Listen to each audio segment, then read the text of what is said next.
C'est quoi l'eau? Et papy, Écoute, c'est intéressant. C'est quelque chose qu'on doit, en tout cas en quantité et en qualité, continuer à préserver pour pouvoir continuer à assurer l'ensemble des usages d'un territoire. et papy, qu'est-ce qu'on va faire si un jour il n'y a plus d'eau? On ne peut pas vivre sans eau. Ma petite choune, aujourd'hui l'eau est devenue précieuse. On n'a pas vraiment économisé de montant. Calculer de sources, tu sais. Mais en fait, c'est quoi l'eau?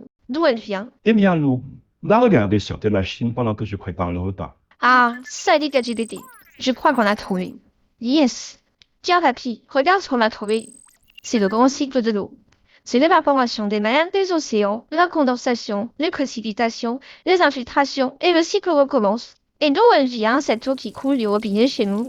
Chez nous, au pays d'Arles, l'eau provient essentiellement du lac de Sarponçon et son barrage. Elle est transportée par l'Endurance pour alimenter tous les habitants. Ah, petite, il y a tellement de choses à dire. Et si on envoyait ChatGPT pour comprendre tout ça? Allez ChatGPT, on va essayer de remonter à la source. Je te mets en une vidéo. C'est parti. T'as géré grave ChatGPT. T'es arrivé au bon endroit. Montre-nous un peu tout ça. Alors c'est lui le fameux lac et son barrage qui sont remplis par la pluie et la neige. Eh oui, c'est notre grand réservoir de la Provence. Demande donc à ton truc là, ton chat là, de nous trouver l'interview de Christophe, le doyen de l'université d'Avignon. C'est un hydrogéologue. Il est drôlement calé. C'est quoi l'eau et d'où elle vient? Sur Terre, notre Terre à nous, c'est la planète bleue. Pourquoi? Parce que 70% de la surface de la Terre est constituée d'eau, essentiellement les océans et les mers. En fait, cette eau, elle bouge en permanence, donc elle est répartie partout, plus ou moins en abondance. Et c'est pas nous qui décidons, c'est bien ce qui nous embête. Tu crois qu'on pourra toujours la boire, dit? Cette eau, c'est pas de la magie. On l'ouvre au robinet et en France, on a de la chance, puisqu'on est quand même un des rares pays où on a quasiment tout le temps de l'eau potable au robinet. On a de la chance d'avoir conservé des eaux souterraines de bonne qualité par rapport à d'autres pays, ce qui fait que le prix de l'eau aujourd'hui au robinet n'est vraiment pas cher. Alors ce qui est important de dire, c'est que le volume d'eau sur Terre, il est constant. Par contre, le volume d'eau accessible à l'homme, région par région, varie au cours du temps, parce qu'on est en plein changement global et pas uniquement changement climatique. Bon alors, mais ça ne dit pas comment elle arrive chez nous cette eau. Nous, renvoie donc ton chat en mission. Tes parcs de lac dans l'Endurance pour bien comprendre le fil de l'eau. Oui, parce qu'il va vraiment falloir qu'on comprenne papy. À toi de jouer, calme. On fait comment pour la mettre dans un robinet toute cette eau? Je vais t'expliquer comment ça marche, ou plutôt comment ça coule de source, bien sûr. Chez nous, au pays d'Arles, il y a 3 grandes zones qui sont gérées par 3 communautés de communes. La zone la plus au nord, c'est celle de Terre de Provence. Elle va de Château-Renard en passant par la Montagnette jusqu'à Rouen. Elle se compose de 13 communes.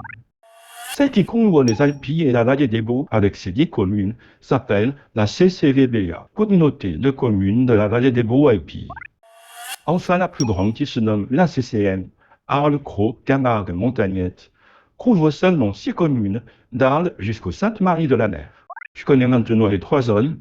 Il faut que tu saches que sous la terre se cachent des réserves d'eau souterraines, un vrai trésor, les fameuses nappes phréatiques. Chez nous, il y en a 3 principales, celle de la Crau, des Alpilles et de l'Endurance. Ben dis donc, elle fait un sacré voyage cette eau avant d'arriver au robinet. Et j'ai l'impression qu'on n'a pas fini d'en apprendre. Tu sais, petite, nous sommes un territoire très complexe. Il y a beaucoup de personnes qui travaillent pour trouver des solutions pour que nous ayons toujours de l'eau potable qui coule au robinet.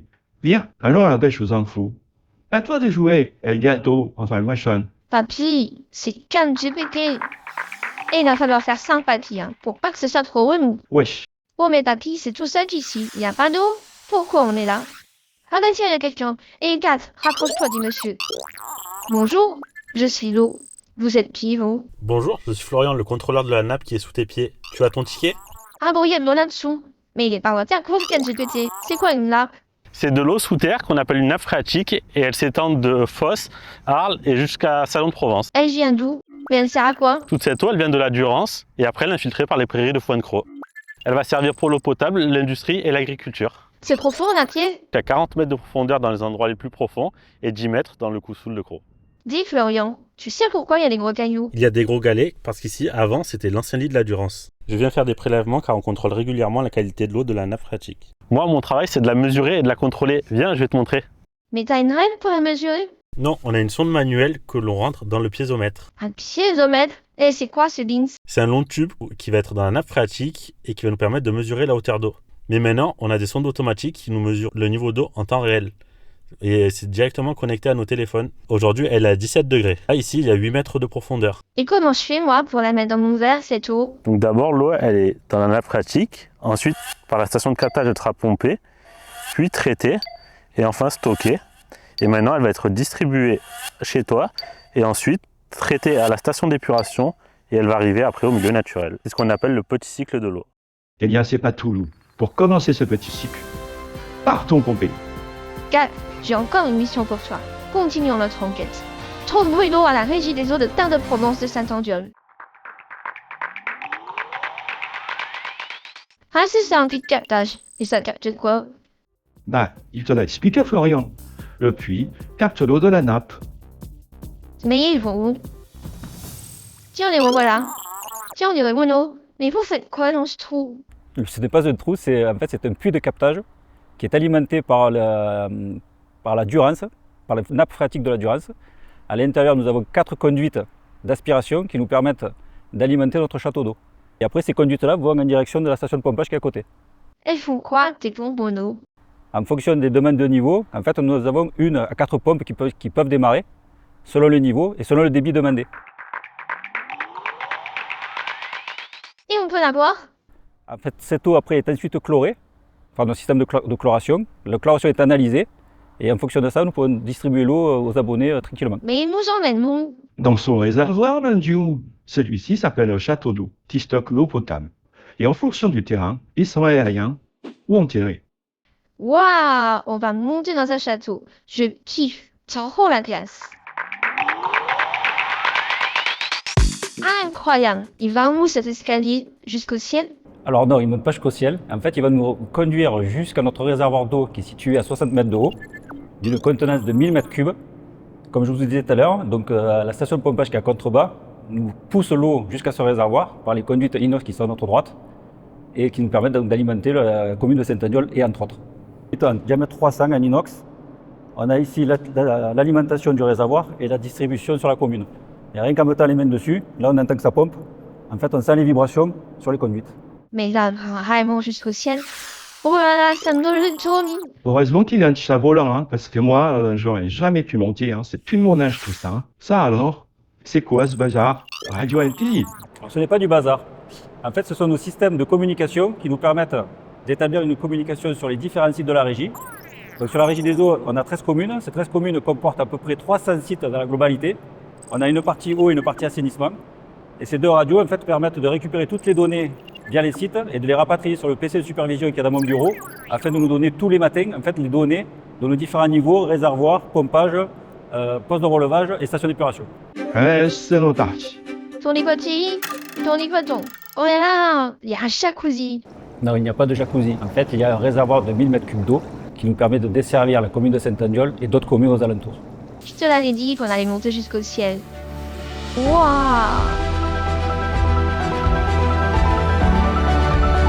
C'est incroyable.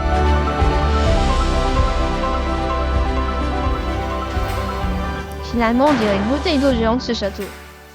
J'ai bien compris qu'elle est potable, mais maintenant, comment on fait pour la boire? Eh bien, tu sais où? Il y a plus de 400 km de tuyaux qui circulent sous terre. On l'appelle le réseau de distribution. Il transporte l'eau jusqu'aux habitations. L'eau potable est acheminée sous près de 400 km de réseau de distribution enterré. Et en fait, ce qui nous permet de distribuer cette eau à tous les habitants de nos communes, jusqu'aux habitations.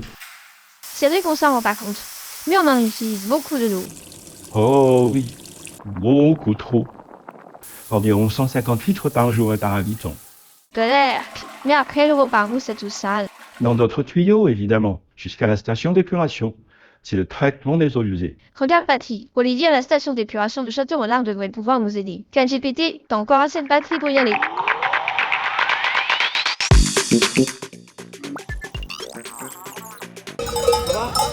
Qu'est-ce qu'il faut là, ces moutons? Sur la régie des eaux Terre-de-Provence, on a 15 stations d'épuration. Ça va de Château-Renard, qui est la plus grosse, jusqu'à un lit planté de roseaux, la fonction la plus écologique. Et ça, tu vois, c'est l'eau qui arrive, qui part de chez toi, qui arrive dans un regard qui est très profond à la station d'épuration. Ah, c'est dingue, mais c'est quoi ces trucs qui flottent? Ça doit changer. C'est ici qu'arrivent toutes les eaux de la ville Et après, ces eaux elles sont remontées grâce à 3 pompes au point le plus haut de la station. Ça, c'est le dégrilleur, ça permet de séparer les matières solides. Derrière, il y a plein de trucs accrochés. Tu vois, par exemple, là, il y a des lingettes. Ces lingettes nous posent de gros problèmes dans la station d'épuration. Ah bah ce gros râteau, il sert à quoi? Alors, ce gros râteau, ça permet de récupérer les graisses. Quand tu prends ta douche, la mousse que tu as au fond de ta baignoire, ben, cette mousse-là, nous, on la retrouve ici et on la récupère et on la traite différemment.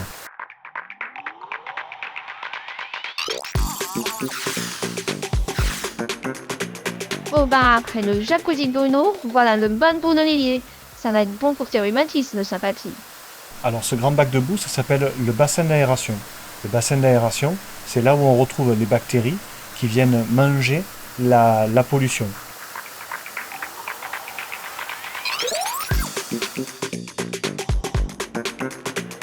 Dis donc, il y a un grand manège qui tourne là-bas. Ça s'appelle un pont tournant qui est posé sur un ouvrage qui s'appelle le clarificateur. C'est là où on va séparer les boues de l'eau claire. L'eau claire va rester en haut, les boues vont descendre petit à petit et vont rester en bas. Et l'eau qui va rester en haut va sortir et retourner en Durance dans le milieu naturel. Et toi, c'est quoi de ta boue après? On récupère les boues qui sont descendues au fond du clarificateur et on les envoie dans une centrifugeuse. C'est comme une essoreuse à salade. Tu tournes, les boues restent au milieu, l'eau retourne dans le bassin d'aération et les boues partent en centre de compostage pour faire de l'engrais. On évacue une benne par jour. Bon bah maintenant, tu peux m'expliquer pourquoi Olivier y a des moutons? Ces moutons sont là pour brouter l'herbe sous les panneaux photovoltaïques pour faire de l'éco-pâturage. La régie des eaux rime avec écologie.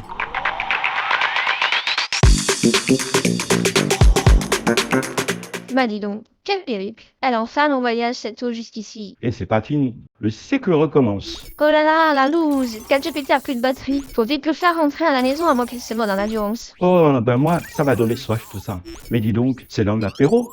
Dépêche-toi de faire rentrer ton engin là. Allons boire cette bonne eau. Allez mon chaton, à la maison. Et qu'est-ce qu'on fait si un jour il y a moins d'eau avec ce foutu changement climatique? Parce que franchement, vous n'allez pas assurer ta petite tonton. Oh oui, tu as bien raison. Heureusement, au Pays d'Arles, nous avons de la chance car nous avons conservé des nappes de bonne qualité. Mais c'est vrai qu'au cours du temps, le niveau du barrage pourrait varier et mettre en péril notre réserve. Et bah alors ça urge. Il y a plus le choix. Faut l'économiser. Ah, tu as bien raison. Il est grand temps de rattraper le coup. Action, réaction. 1. Coupe l'eau quand tu te brosses les dents et que tu te savonnes sous la douche. 2. Va chercher des mousseurs pour tes robinets. 3. Installe une chaise d'eau à débit réduit pour tes toilettes. 4. Récupère l'eau quand tu laves tes légumes pour arroser tes fleurs. Si j'ai un conseil à vous donner, vérifiez souvent votre compteur d'eau. Attention à la facture. Une goutte d'eau perdue, c'est 60 mètres cubes d'eau gâchés par an. Ma papy, moi je suis consciente, car il y a une vraie prise de conscience. Parce qu'on a rencontré plein de gens super qui travaillent pour faire en sorte qu'il y ait toujours de l'eau potable de bonne qualité au robinet. Action maintenant. À vous de jouer. Et de partager.